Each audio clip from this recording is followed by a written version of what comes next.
الذين آمنوا وتطمئن قلوبهم بذكر الله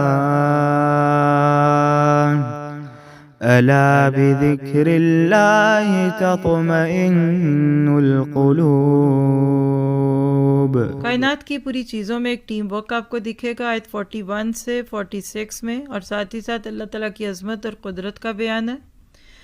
الم تر ان اللہ یسبح لہ من فی السماوات والارض، کیا آپ نے نہیں دیکھا کہ آسمانوں اور زمین کی کل مخلوق اور پر پھیلائے اڑنے والے کل پرند اللہ کی تسبیح میں مشغول ہیں؟ ہر ایک کی نماز اور تسبیح سے معلوم ہے، لوگ جو کچھ کریں اللہ اس سے بخوبی واقف ہے۔ آسمان و زمین کی بادشاہت اللہ ہی کی ہے اور اللہ ہی کی طرف لوٹنا ہے سب کو۔ کیا آپ نے نہیں دیکھا کہ اللہ تعالیٰ بادلوں کو چلاتا ہے؟ غور کیجئے، یہ اس میں انداز ہے غور کروانے کا۔ پھر انہیں ملاتا ہے، پھر انہیں تہ بتہ کر دیتا ہے، پھر آپ دیکھتے ہیں کہ ان کے درمیان سے مینہ برستا ہے۔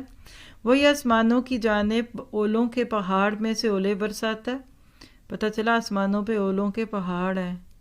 پھر جنہیں چاہے ان کے پاس انہیں برسائے اور جن سے چاہے ان سے ان کو ہٹا دے۔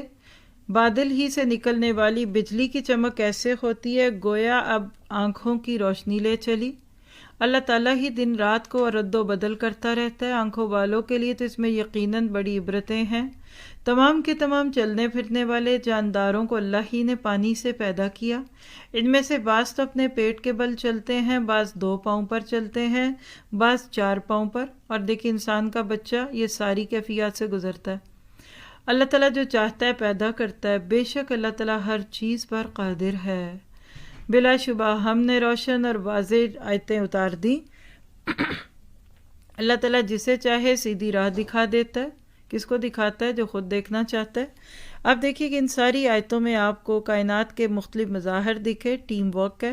بتایا جائے کہ تشیع الفاحشہ کے لیے اگر ٹیم ورک ہے، لوگ بڑے بڑے گینگ بنا کے پوری دنیا میں ایسے پلیٹ فارم بنا چکے جہاں سے پلان کر کے برائیاں اور بے حیائیاں پھیلا رہے ہیں، تو تم دین کے نام پر بھی ٹیم ورک کرو اور تم اپنا استاد بنا لو بادلوں کو اور پرندوں کو۔